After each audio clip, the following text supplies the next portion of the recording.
Miqueias capítulo 5, versículo de número 2, o título diz assim: o nascimento do Messias e o seu reinado. Amém? Que diz assim: e tu, Belém, Efratá, pequena demais para figurar como grupo de milhares de Judá, de ti me sairá o que há de reinar em Israel, em cujas origens são desde os tempos antigos, desde os dias da eternidade. Amém.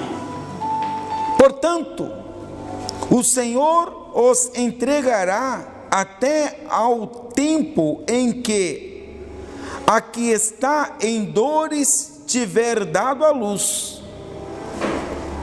Então, o restante de seus irmãos voltará aos filhos de Israel.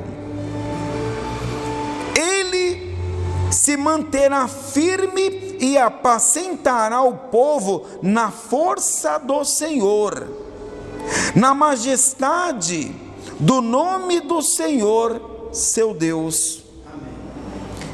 E eles habitarão seguros, porque agora será ele engrandecido até os confins da terra. Este será a nossa paz. Amém.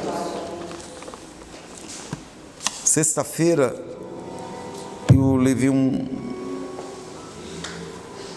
pequena porção dessa mensagem, mas hoje pela manhã também pregamos, e essa palavra eu me senti assim, muito abençoado,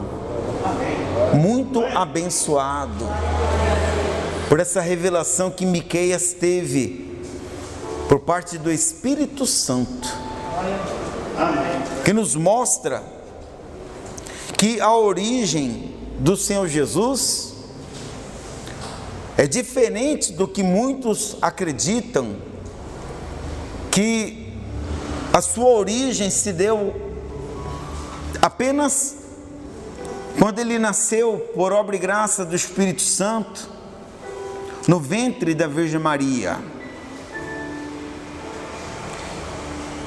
Jesus, ele já existia muito antes do seu nascimento. O nascimento do Messias foi para que o Deus eterno viesse se encarnar. Entenda bem, não estou falando reencarnar, não estou falando reencarnação, eu estou falando encarnar, tornar-se carne, para que na carne fraca do pecado, que todos nós fomos gerados, como disse Davi, em pecado, e em pecado nos concebeu a nossa mãe, ele viesse nesse mesmo corpo, mas santo, puro, imaculado, sem mancha. Jesus, ele não cometeu pecado algum. Ele foi perfeito em tudo. Amém.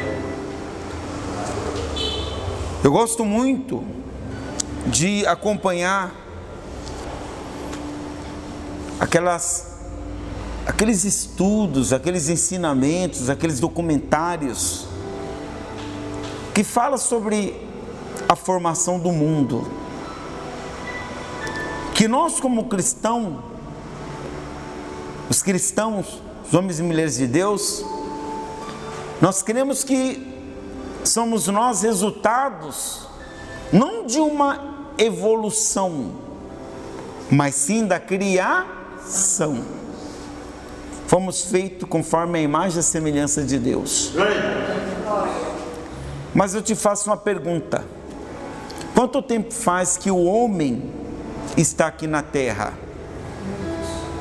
Quanto tempo faz que Deus criou o homem à sua imagem e semelhança do pó da terra? Séculos e séculos. Isso tem milhões de anos. Quando no mundo só havia um idioma, todos falavam a mesma linguagem, a palavra de Deus diz que os filhos dos homens tentaram construir o quê? A Torre de Babel. Eles queriam chegar com o topo daquela torre. Olha só o pensamento, né? Do céu. Dentro do trono de Deus. Misericórdia. Claro que nós sabemos que Deus está muito além, mas Deus viu ali que o instinto humano já era mau. E aí o que Deus fez? Confundiu as línguas. Um começou a falar com o outro e não entendiam absolutamente nada. Nada. E aí então, sabe quando você pisa no formigueiro, você vê as formigas se espalhando? Assim foi toda a raça humana na face da terra. Porque naquele tempo os continentes eram todos unidos. Não havia o continente americano, o sul-americano ou o asiático, era tudo junto. E o homem se espalhou por toda a terra. Nós sabemos que Deus ele fez com que os continentes se separassem. Se você olhar no globo, no mapa terrestre, você vê que o Brasil ele se encaixa perfeitamente com o continente africano. E eles se separaram. Quando o Alves Cabral chegou aqui no Brasil, já encontrou os habitantes aqui, os indígenas. O Brasil não estava sozinho, já tinha gente aqui morando, sim ou não? Sim. O Senhor Jesus, ele já existia. Ele já existia. Vamos pegar aqui uma referência no Evangelho de João, no capítulo 1, versículo 1, que diz assim, igreja. Evangelho de João, capítulo 1, versículo de número 1. A encarnação do Verbo. Lembra que eu falei que Jesus, quando foi gerado no ventre da Virgem Maria, ele encarnou o Deus eterno, soberano, encarnou, tomou forma como nós, carne e osso. E olha o que diz aqui na Bíblia. Encontraram o Evangelho de João, capítulo 1, versículo 1, que diz assim: no princípio era o Verbo estava com Deus, o Verbo era Deus. Ou seja, no princípio da criação de todas as coisas, Jesus era o Verbo, ou seja, a palavra de Deus em ação. Quando Deus disse, haja luz e houve luz, ali estava Jesus. Amém. Quando Deus ele fez o homem à sua imagem e semelhança, ele disse, façamos o homem conforme a nossa imagem, conforme a nossa semelhança, no plural. Deus não disse, eu vou fazer o homem à minha imagem, não, façamos o homem conforme a nossa imagem, conforme a nossa semelhança. Jesus já estava ali. Amém? E o Verbo estava com Deus e o Verbo era Deus. Ele estava no princípio com Deus. Todas as coisas foram feitas por intermédio dele. Dele quem? Jesus. E sem ele, quer dizer, sem Jesus, nada do que foi feito se fez. A vida estava nele, a vida era a luz dos homens. A luz resplandece nas trevas, e as trevas não prevaleceram contra ela. Então, voltando aqui ao livro de Miqueias, que diz que desde os tempos antigos, desde a eternidade, ou seja, não dá para calcular quanto tempo faz, mas ali foi assinado um pacto com Deus Pai, em que o Senhor Jesus iria pagar sangue por sangue, sofrimento por sofrimento, agonia por agonia, morte por morte, em favor do seu povo.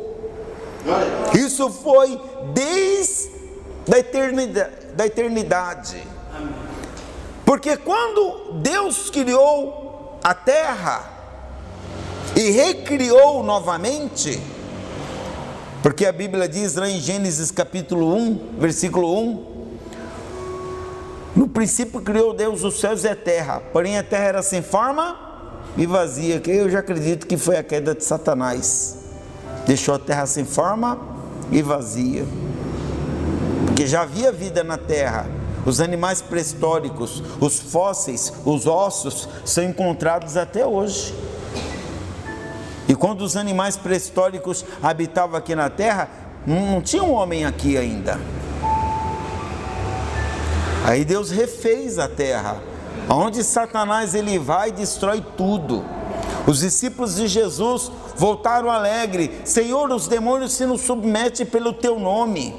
Aí Jesus disse para eles assim: alegrai-vos não porque os demônios vos submetem por causa do meu nome. Eu via Satanás como um relâmpago caindo dos céus. Lúcifer foi expulso. Lúcifer que quis tomar o trono de Deus. Lúcifer, que significa cheio de luz, o querubim da guarda, ele foi expulso dos céus, porque o orgulho, a vaidade encheu o coração dele. Ele quis ser mais do que o seu Criador. Ele foi expulso, e com ele a terça parte dos anjos que se rebelaram contra Deus. Esse Lúcifer está aprisionado e vai ser solto só depois da volta de Jesus, na batalha do Armagedon, onde ele vai ser derrotado e acorrentado para sempre na profundeza do inferno, no lago de fogo e de enxofre, com Satanás e seus demônios e todos os filhos da desobediência. Então Deus sabia que Adão iria pecar. Mas bispo, então por que Deus não fez diferente? Porque Deus não pode ir contra ele, contra a sua justiça. Deus é justo. Deus é justo. E Deus é tão justo que Deus, vendo lá na frente a degradação de todo o gênero humano, então Deus não poderia simplesmente perdoar Adão e Eva, ou acabar com eles e refazer uma nova raça de seres humanos. Então viria o Senhor Jesus, iria se submeter à humilhação, veio a esse mundo para cumprir a sua missão. Qual a missão de Jesus? Nos libertar, nos tirar das garras de Satanás.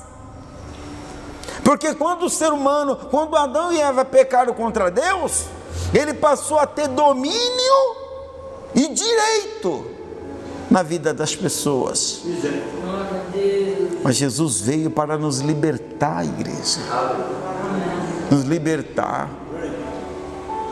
Para cumprir esse pacto, sangue por sangue, sofrimento por sofrimento, agonia por agonia, morte por morte, em favor do seu povo. Em favor do seu povo. Quando o Senhor Jesus, para se cumprir a sua missão, depois já de 3 anos e meio das suas obras aqui na terra. E Jesus, já com 33 anos, sabendo que chegava a sua hora de cumprir a sua missão, lá no jardim de Getsêmani, ele sentiu aquela pressão de Satanás, porque Satanás não queria que a obra da redenção se cumprisse.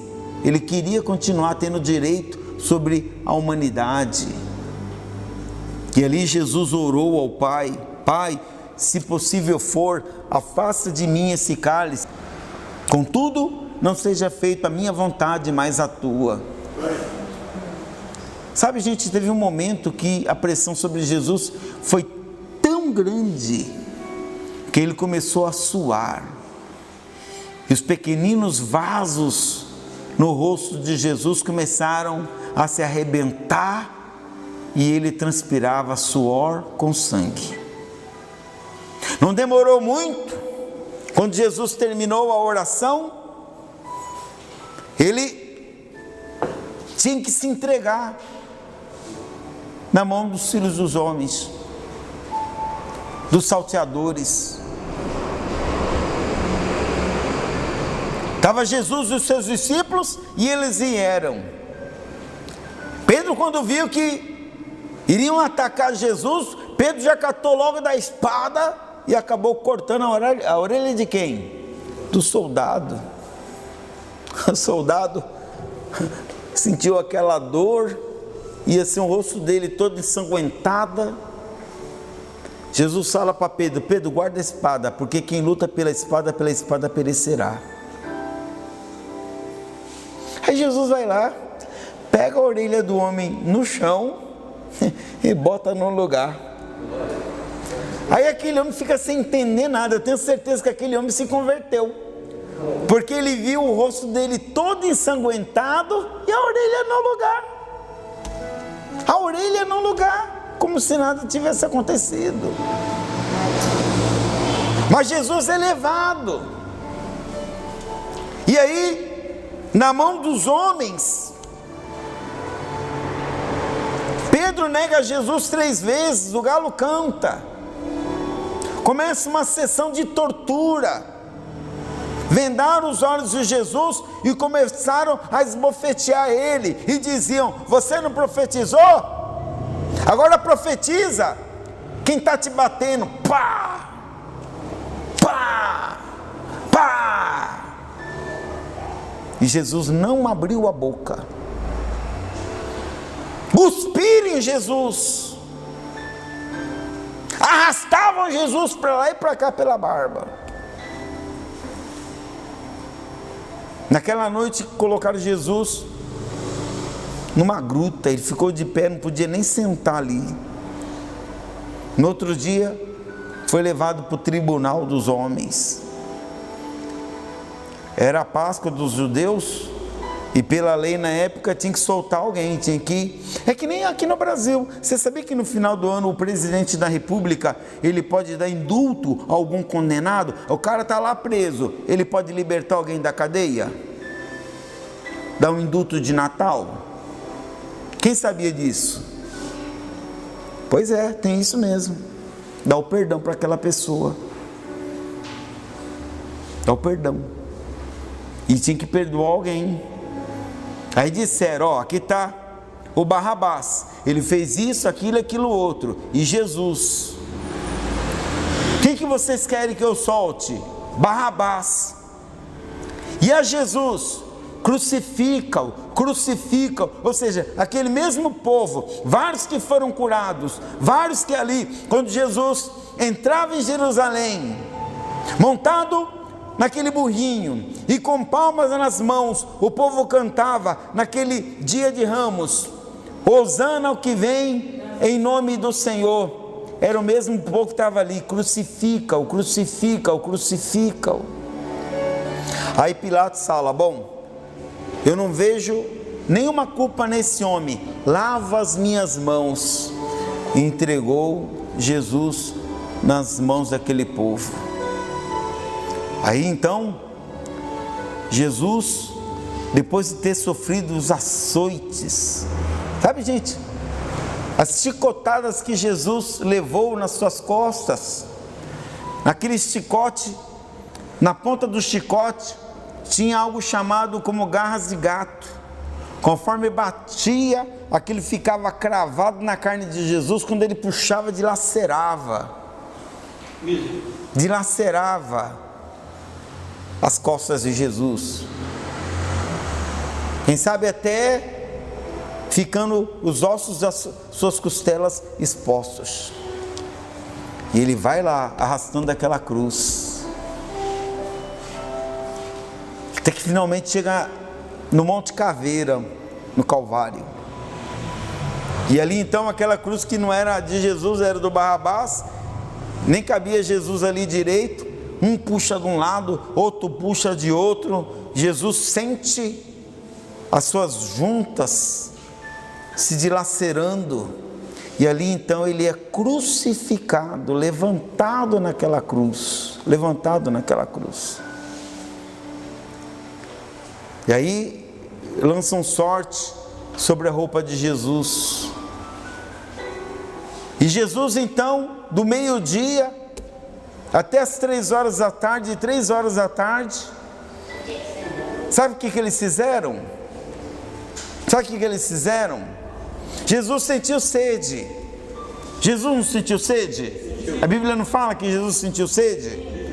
Mas no lugar de dar a Jesus água, deram o quê? Agora veja bem, eu estava fazendo estudo, e nesse estudo dizia, como que foi parar aquela esponja ali, aquele vinagre? Por exemplo, tem muitas pessoas que quando vão viajar, saem prevenidas, é ou não é? O que você leva no carro? Água, papel higiênico. Você não sabe se no lugar, se vai que você passa apertado. É ou não é verdade? Nos tempos de Jesus havia papel higiênico? Não. Aí o estudo que eu estava fazendo dizia o seguinte: sabe como que o povo se limpava antigamente? O povo ia num mato, num lugar lá qualquer, não sei aonde, nos tempos de Jesus, e fazia as suas necessidades fisiológicas. Aí eles se limpavam com aquela esponja. Aí depois de se limparem com aquela esponja, colocava assim num caniço, numa vara, e lavava assim na água. E para desinfetar aquela esponja, eles colocavam no vinagre. Olha a humilhação que Jesus passou. Se isso for verdade, conforme os estudiosos falam, aquela tipo de esponja que eles usavam para suas necessidades íntimas, colocaram com vinagre na boca de Jesus. Talvez você está chocado, mas é para te chocar mesmo. Sabe por quê? Veja bem, quando Jesus passou por isso, ele disse: agora sim, está consumado. E rendeu o espírito e morreu. Naquele exato momento houve na terra um terremoto. A Bíblia fala que túmulos se abriram, pessoas santas que estavam sepultadas ressuscitaram, foram vistas andando na rua. E no templo dos judeus, a cortina do véu do templo se rasgou de cima a baixo. Ou seja, já não havia mais a cortina que separava o homem de Deus. Ou seja, Jesus abriu para nós as portas da salvação, da redenção. Hoje você não precisa mais se humilhar para ser abençoado, porque Ele foi humilhado no nosso lugar. Hoje você não tem que fazer penitência, não tem que se sacrificar para ser merecedor de uma bênção, porque Jesus já fez isso por nós. Hoje Ele é o nosso bom pastor. Ele morreu na cruz, foi sepultado, mas louvado seja o nome do Senhor, que Ele ressuscitou ao terceiro dia, e vivo está, assentado à direita do Deus Pai Todo-Poderoso, e intercede por nós. Intercede por nós, igreja. Diga glória a Deus. Então, hoje você não precisa ficar amedrontado, perder noites de sono, com medo de coronavírus, com medo de uma doença, com medo de passar ou de sofrer alguma necessidade, ou até mesmo você se desanimar, deixando de buscar a Deus, abrindo mão da sua salvação, como a porca lavada que foi tirado lá do lamaçal e foi lavada, mas quando soltou ela voltou de novo ao seu lamaçal, amarrou lá na lama. Ou como o cachorro quando ele come alguma coisa indigesta, ele come e daqui a pouco ele vai lá e vomita. Mas ele dá meia volta e vai e come de novo o que vomitou. Tem muitos que estão voltando ao seu vômito. A sujeira, a imundície. Muitos falam: Deus me abandonou, Deus não me ama. Será que por tudo isso, esse pacto que foi feito desde a antiguidade, desde a eternidade, você que é fiel, você que tem lutado, que tem perseverado em buscar Deus, será que o Senhor vai permitir que você escape das mãos de Deus para as garras de Satanás? É claro que não. Não. Sabe, não é Deus que rejeita as pessoas, mas as pessoas que rejeitam a Deus. Não é Deus que vira as costas para as pessoas, são as pessoas que viram as costas para Deus. Não é Deus que se cansa de você. Você acha que Deus está cansado de olhar para a tua cara?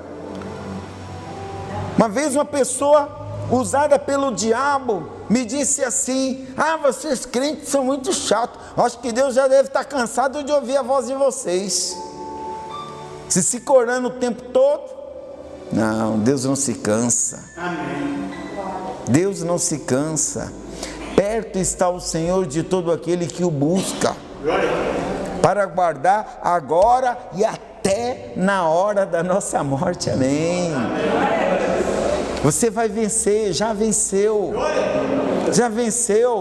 porque te abates, ó tua alma. Espere em Deus, pois um dia, pode ter certeza, em nome do Senhor Jesus, que você vai cantar o hino da vitória. Não é o hino da vingança, não. Não é o hino da vingança, não. Ainda bem que tem crente que é... deixa pra lá, eu não vou falar esse assunto, não. Mas tem crente que é vingativo, né? Gosta de amaldiçoar. Você vai vencer. O braço dele vai cair. Tá mais fácil cair a língua dele. Gente que é muito pesado. Gente, em nome de Jesus, perdoa. Você tem mágoa, perdoa. Não, aí tem gente que fala assim: mas eu não sou Deus para perdoar, só Deus perdoa. Então tá bom, fica com esse teu orgulho, você vai ver onde você vai parar. Se o próprio Jesus nos perdoou, mas Ele é Jesus, e você é um filho de Deus, você tem que andar como Ele andou. Andar como Ele andou, obedecer, guardar os mandamentos, guardar a palavra de Deus. Nós vamos agora participar da Santa Ceia. Eu quero que você guarde isso, que o amor de Jesus é imutável. Amém? Se Ele não nos tivesse amado, nós estaríamos perdidos. Mas assim como quão profundo é a garganta do inferno, Ele é poderoso para estender a mão dele e nos tirar de lá, e nos dar salvação em Cristo Jesus. Então os obreiros já podem servir a Santa Ceia, já pode servir a Santa Ceia